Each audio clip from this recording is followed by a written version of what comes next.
자, 반갑습니다. 한국사입니다. 오늘은 35강 냉전체제의 성립과 변화. 우리가 흥선대원군부터 일제가 핵맞고 딱 항복하는 그 시점까지를 근대사라고 하고요. 그 다음부터 지금 right now까지를 이제 현대사라고 해요. 본격적으로 현대사 214페이지와 215페이지의 내용을 바탕으로 진행합니다. 자, 일단 지난번에 1차 대전 때 얼추 배운 느낌처럼 전쟁은, 세계대전은 전쟁 끝난 다음에 우리가 어떻게 세계 질서가 진행되는가에 대한 논의가 있습니다. 2차 대전도 마찬가지예요. 미국의 루즈벨트랑 영국의 처칠이 대서양 한복판 위에 있는 배 위에서 만나서 대서양 헌장을 발표합니다. 여기에 내용은 블라블라 많아요. 영토의 확대 금지, 무슨 민족 자결주의 확인, 여러 개 있는데, 여기에서 우리가 교과서에서 배우는 거는 여기에서 이제 세계 평화를 위해서 전쟁 끝난 다음에 범세계적인 조직이 필요하지 않겠냐라는 논의가 최초로 대서양 헌장에서 나오고, 그 결과 국제연합이 나옵니다. 1차 대전 때 국제연맹과는 다른 이름이에요. 국제연합, UN, 지금도 존재합니다. 예. 지난번에 국제연맹의 실패에서 많은 것을 배웠습니다. 국제연합은요. 그리고 그 국제 질서라는 게 항상 똑같지 않아요. 45년, 2차 대전, 1차 대전 이후부터 지금까지 전 세계 질서를 주도하는 초강대국은 미국이에요. 하지만 미국이 전쟁에서 항상 이기는 건 아니라는 것을 최근 여러분은 알 거예요. 앞으로 여러분. 항상 미국이 모든 걸 주도하잖아요. 물론 미국이 짱짱 셉니다. 미국이 말도 안 되게 세지만은 오히려 그런 상황에서 미국 마음대로 유엔을 완전히 틀어지고 전 세계의 여론을 미국 마음대로 하냐? 그것도 아니에요. 왜냐하면 국제연합에 그런 장치들이 있기 때문이에요.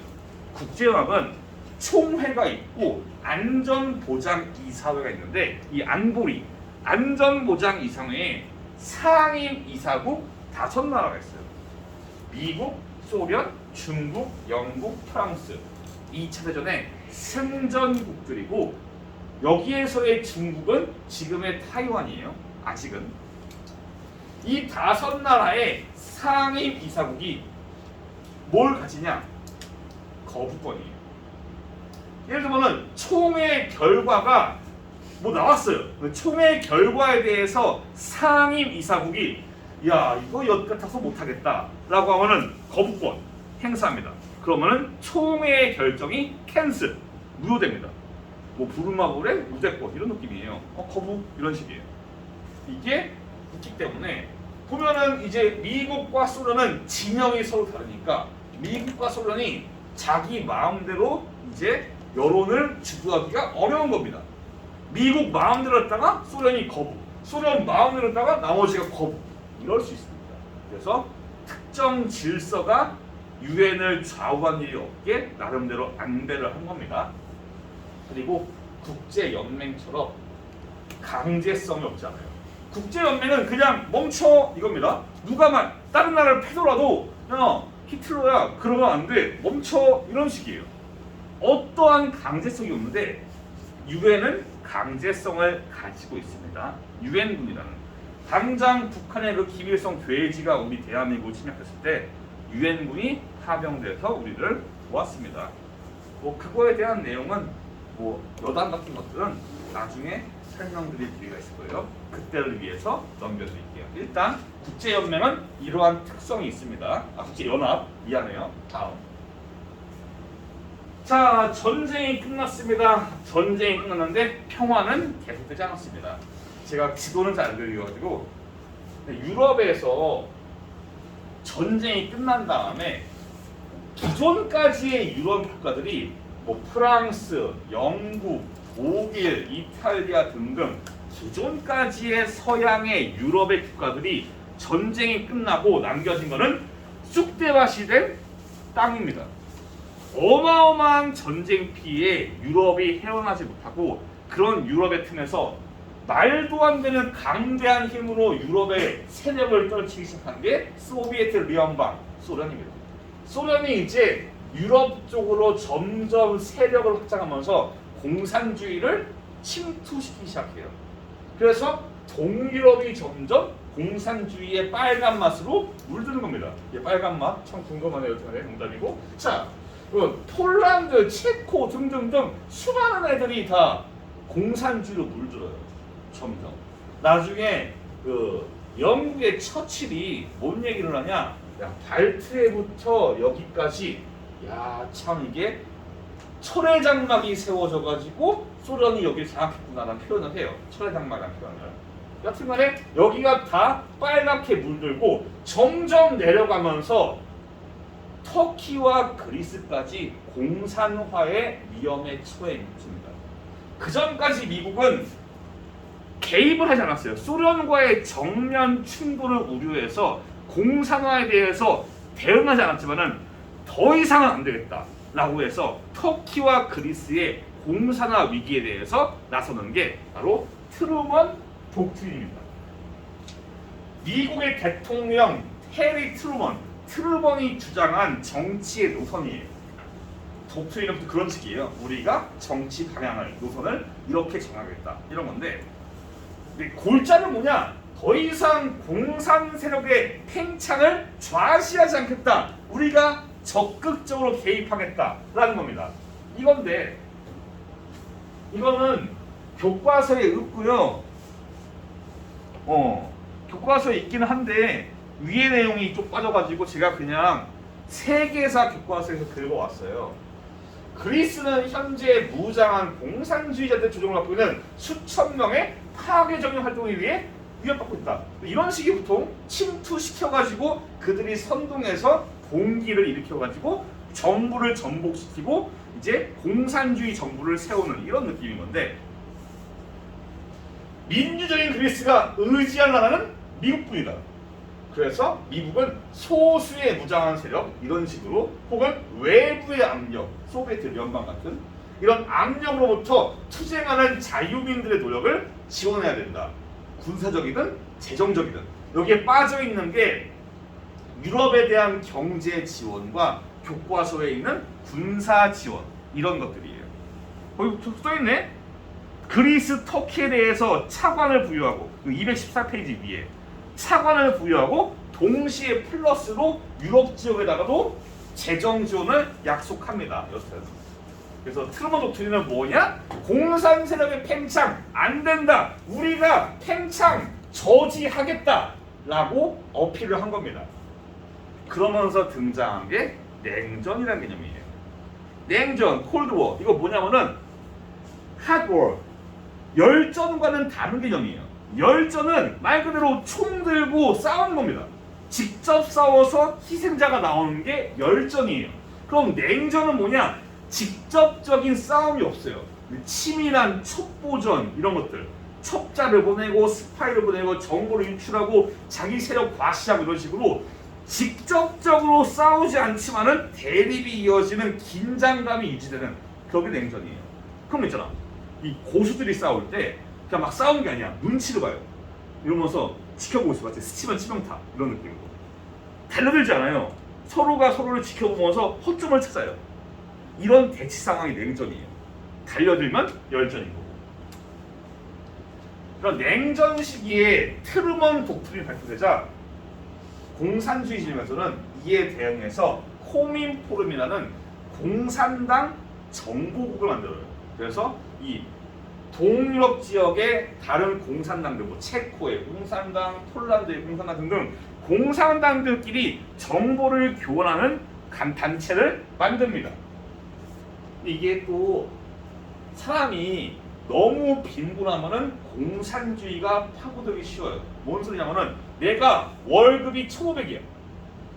근데 공산주의가 와가지고 모든 사람은 평등하게 재산 나눠야 되는데 완전히 나눈대 라고 하면은 나는 찬성할까요? 안 되죠. 무슨 소리 하냐. 내 월급 내가 번 건데 이 1,500 월급을 다 나누자고? 안 돼. 거부해. 근데 반면 내가 월급이 3만 원이야. 나누자 하면은 예스 예스 이러잖아. 나눠야 된다. 혁명은 어렵다. 가자 죽창 이러면서 그럴 거 아니야. 빈곤한 사람들한테 공산주의나 사회주의가 전파되기 싫어. 그 두 개의 차이는 뭐냐? 나중에 설명할 건데 또 공산주의가 좀 더 물리적인 평등을 강조하는 거예요. 사회주의는 빈곤층을 위해서 복지를 하면서 끌어올리는 게 강해요. 공산주의는 물리적인 평등, 모두가 평등하게 그런 느낌이에요. 모든 시설을 국유화시키고 모든 재산을 나눠가지고 엠빵 이런 식으로. 물론 그런 게 안 좋다는 거는 나중에 설명할 기회가 있습니다. 여튼간에 이 유럽이 전쟁 이후에 완전히 아작났기 때문에 이 당시 사람들한테 공산주의가 파고들 틈이 많다라고 미국이 여겼어요.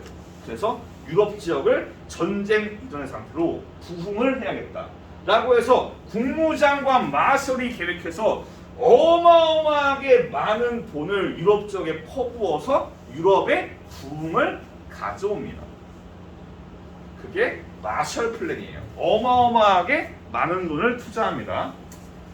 이런 전쟁에 대한 그 피해 복구, 부흥 이런 차원에서는 우리도 비슷합니다. 나중에 배웁니다. 이거에 대응해서 공산주의 진영도 자기들끼리 상호 경제 협조 원조 기구를 위해서 코메코를 만들어요. 즉 경제적인 기구입니다. 서로 간에 정보랜다. 경제 원조를 위해서. 그리고 군사 조직, 북대서양 조약 기구 나토를 만들어요. 지금도 나토는 존재합니다. 지난주인가 탈레반이 나토군을 몰아냈다고 좋아하더라고요. 또 그에 반대로 공산주의 진영은 바르샤바 조약 기구라는 무력 기관을 연합군을 만들어요. 자본주의 연합군, 공산주의 연합군 이런 식으로 첨예하게 대립된 상황이 발생합니다.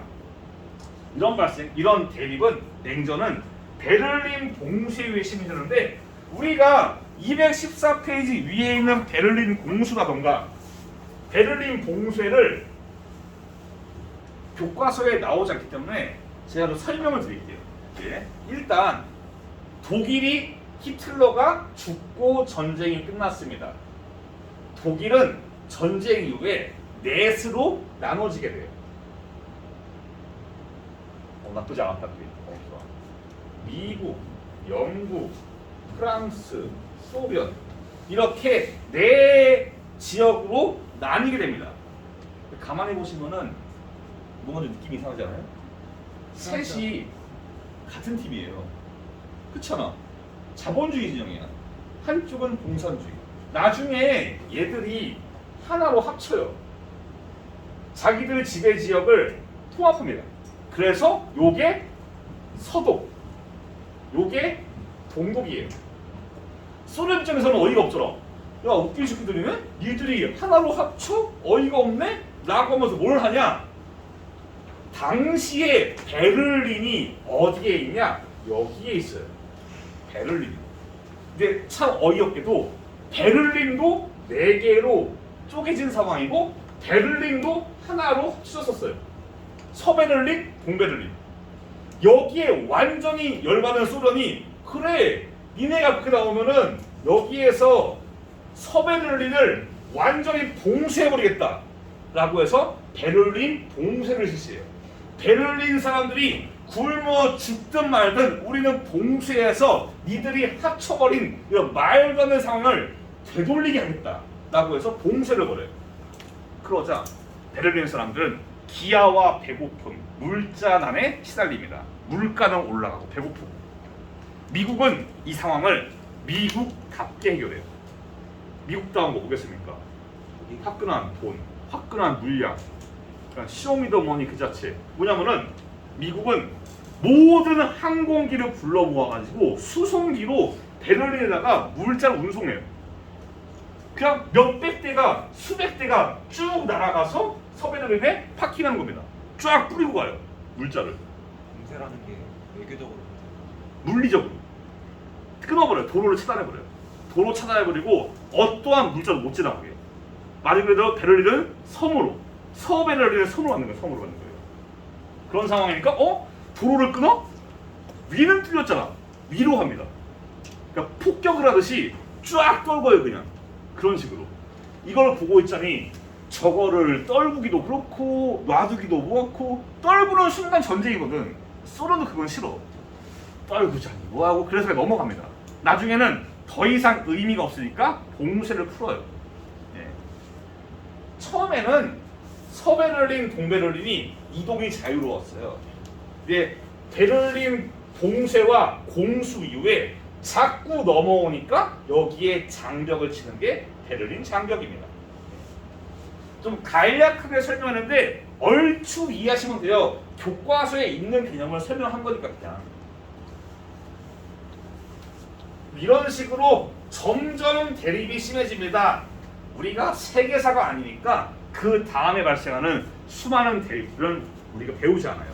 다만 이 냉전 기간 중에도 열전이 존재해요.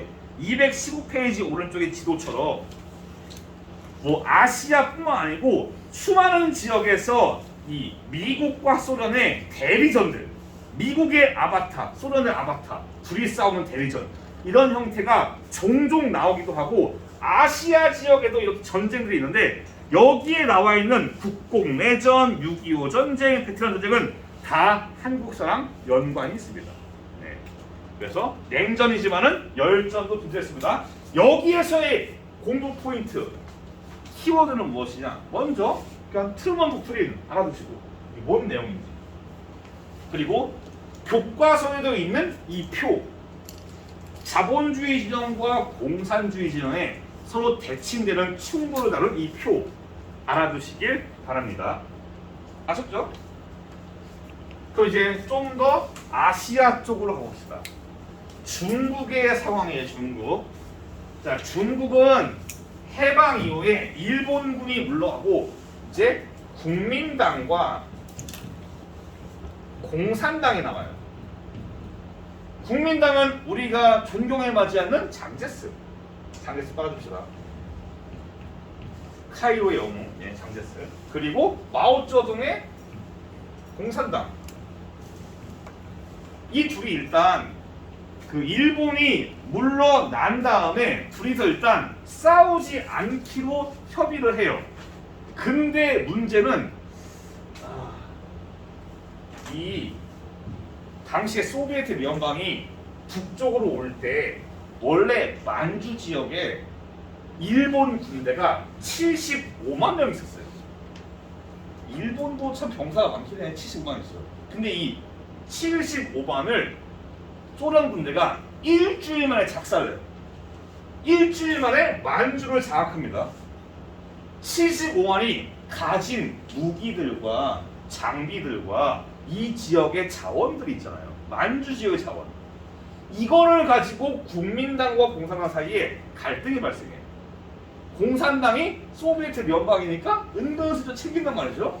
여기에 완전히 돌아버린 장제스가 그건 공격이다 라고 해서 둘이서 아웅다웅 싸우는 게 제2차 국공내전이에요. 1차는 우리가 안 배우지만은 옛날에 있었어요. 옛날에 그 뭐지? 그 국공 갑자기 깨지거든요. 그때 한 번?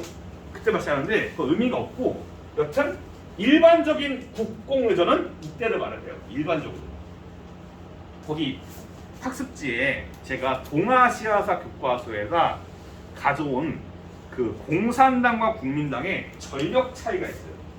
보시면은 국민당 군대가 시작할 때, 개전 시작할 때 국민당이 430만, 공산당이 120만이야.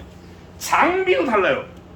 국민당은 메이드 인 USA, 공산당은 뭐 소련에서 준 조금 그러라던가 일본 군대의 장비 이런 거를 말이죠. 장비 차이가 월등해서 초반에는 국민당이 말도 안 되는 전력으로 밀어붙입니다. 근데 점점 시간이 가는 갈수록 국민당이 패배하기 시작해요. 왜 그러냐? 국민당은 기본적으로 누구를 위한 정책을 펼치냐면은 장제스의 후원자인 재벌들, 지주, 자본가들을 위한 정책을 펼쳐요. 당시에 백성들한테는 관심이 없어요. 이 국민들한테는. 근데 여기에서 공산당이 계속 국민들한테 민심을 얻어요. 일단은 당시의 국민당은 부패에 쩔어 있어요. 이런 일화가 있어요. 장제스 아래에 장군들이 있잖아. 근데 하나같이 썩어 빠졌어요. 장군 하나가 청렴결백해. 뇌물도 안 받아요. 깨끗해. 다른 장군이 보고서 사령관님, 장대스님, 이 새끼 이거 간첩이에요. 왜? 물어보니까 얘가 뇌물도 안 받는데 우리 당에 뇌물 안 받는 사람이 있을 리가 없다고. 이거 간첩이라고. 근데 실제로 간첩이었어요. 진짜로 간첩이었어요. 스파이가 제일 깨끗한 게 공산당의 꼬라지예요. 그러니까 돈 받아 챙기고 장비 팔고 이러면서 어떻게 보면 아프간의 정부군 마냥 그 지랄이 나는 겁니다. 어떻게 보면. 여기에 대해서 공산당이 민심을 얻기 위한 히든카드 토지 개혁을 약속합니다. 토지 엠빵. 이 한 방에 국민들이 이야 토지 준다 신난다 다들 몰려들면서 전세가 기울기 시작해요. 그래서 이제 전세가 공산당으로 확 기울면서 이제 공산당이 승리합니다. 마오쩌둥이 승리하고 장제스는 부랴부랴 챙겨가지고 타이완으로 도망갑니다. 타이완. 그래서 지금의 중화민국은 타이완에 있고 여기는 49년에 중화인민공화국이 세워지는 겁니다. 도망갈 때 장제스가 베이징에서 문화재와 유물을 싹 다 긁어가요. 타이베이의 박물관이 기가 막힙니다. 여기는 유물이 너무 많아요. 365일 매일마다 전시를 다르게 할 수 있어요. 그러고도 못하는 게 많아. 중국의 그동안 역사 유물들을 싹 다 긁어가서 타이베이로 가져갔어요. 이게 여담이었고요. 여튼 공산당은 장제스에서 승리를 거두고 중화인민공화국을 세우면서 중국이 공산화가 되었습니다. 이거는 우리 한반도의 역사에 영향을 주거든요. 어떤 영향을 주느냐? 자, 다시 들어볼게요. 이상하네. 여기 중국 공산당, 중화인민공화국 중공, 여기 소비에트 연방, 여기 일본, 울릉도 독도. 자 있는데, 자 우리가 대한민국이 있고 북한 돼지가 있잖아. 김일성 돼지, 할아버지 돼지. 이 상황에서 여기가 장제스였으면은 과연 김일성이 공격을 했겠냐고. 후방이 있으니까. 여기가 마오쩌둥이 승리하고 중화인민공화국이 되면서 김일성 돼지의 입장에서는 후방이 든든한 거예요. 야, 공산주의 형님들이 등에 계시는 거야 이러면서 후방에 대한 걱정 없이 안심하고 대한민국을 침략할 수 있는 그런 여건이 마련됩니다. 실제로 이 다음부터 김일성이 본격적으로 침략 계획을 계획적으로 철저하게 준비하기 시작해요. 이때부터 점점. 어쨌든 우리나라 역사에도 영향을 주는 게 국공내전이고 공산당의 승리입니다. 또한 이거는 일본에도 영향을 끼칩니다. 자, 일본은 패망 이후에 연합국 최고 사령부가 군정을 실시해요. 군대, 미 연합군의 군대가 이제 일본을 지배하는데 그 사령관이 메가더입니다. 즉 메가더가 일본을 지배하는 겁니다. 일본의 쇼군 마냥 지배를 하게 되는데 일단 평화헌법이 제정돼요. 지금도 존재하고 지금도 일본의 우위 세력들이 어떻게든 이거를 다시 개정하려고 노력한 겁니다. 골자는 뭐냐? 전쟁을 포기합니다. 일본은 전쟁을 하지 않겠다를 헌법에 적어놓은 거예요. 그래서 일본은 군대가 아닙니다. 일본 군대 이름은 자위대. 방어를 위한 군대고 그나마도 미국이 허가를 해줘서 설치한 거예요. 군대라기보다는 그냥 방어적인 의미예요.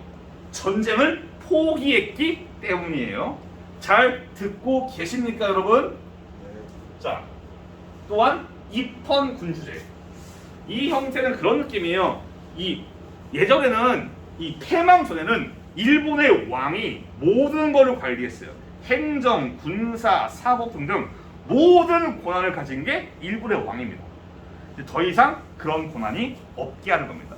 그래서 일본 왕에 대한 신격화도 금지해요. 이전까지는 일본 왕이 신이에요, 신. 섬기는 건데 왕이 나는 인간이다 이러면서 스스로가 인간 선언을 하면서 신이 아니라고 어필합니다. 그러면서 신격화가 되지 않습니다. 하지만 요거는 지금도 영향이 남아있어요. 지금도 일본 예능에서 일본 왕을 희화화는 못해요. 하면 죽어요. 물리적으로. 누가 와서 쑤십니다. 일본 왕을 신처럼 모시는 우익들이 있어요. 얘들한테는 일본 왕을 건드린다? 그러면은 신에 대한 모독이에요. 가서 죽여버리는 거예요. 실제로 그런 식으로 사례가 몇 개 있습니다. 실제로. 우리 같았으면은 대통령 막 욕하잖아. 술자리에서 욕하고 이러는데 거기는 그게 안 돼요.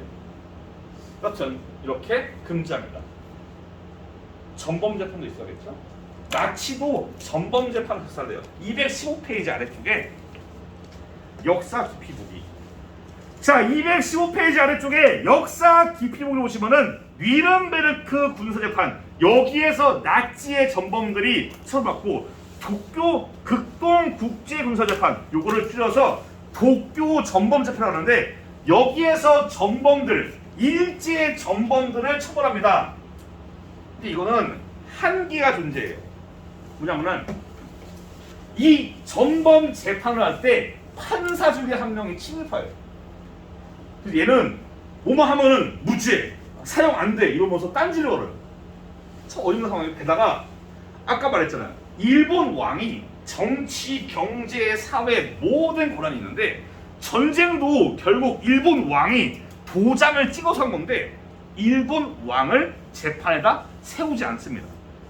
이거는 미국의 의도가 있어요. 살짝 미국이 일본을 이제 안정시켜가지고 반란도 나오지 않고 안정시킨 상황에서 공산주의에 대응하기 위한 이런 플랜도 있어가지고 미국이 일본 왕을 기소하지 않습니다. 게다가 여기 이 저번 재판에서 S급 거의 완전 탑 클래스 전범, 뭐 사륙의 주인공, 막 당시 사령관 도조 히데키 이런 사람들을 사형해서 죽여버리는데 원래 이런 전범들의 유골은 바다에 뿌려요. 오사마 빈 라덴, 나치 전범들. 왜 그러냐면은 뿌려야지 사람들이 무덤이 없기 때문에 숭배를 하지 않아. 막 지금 오사마 빈 라덴의 무덤이 있다. 탈레반이 빼가지고 우리 빈 라덴이 이럴 거 아니야. 숭배를 막기 위해서 무덤을 만들지 않아야 되는데 얘들은 무덤이 있어요. 유골을 빼돌립니다. 변호사가 유골을 긁어 모아서 빼돌린 다음에 신사에다가 합장을 시켜버려요. 그게 순국 735 이러는데 일본 극우들의 성지예요. 성지. 다 난징 대학살의 추범 막 이런 사람들이에요. 다들 그런 사람들인데 걔들을 모시고 있어요. 꼬라지가 참. 그러니까 이게 제대로 전범 재판이 이루어지지도 않고 일본이 그 영향으로 반성도 제대로 하지 않고 계속 흘러가는 거예요. 지금까지도 그 영향으로. 독일은 계속 반성을 하는데 막 무릎 꿇고 이런 거 반성하는데 일본은 그런 모습이 1도 없다는 겁니다. 이런 상태로 얼레벌레 흘러가고 있는데 중국이 공산화 짠 나오니까 미국이 당황한 거예요.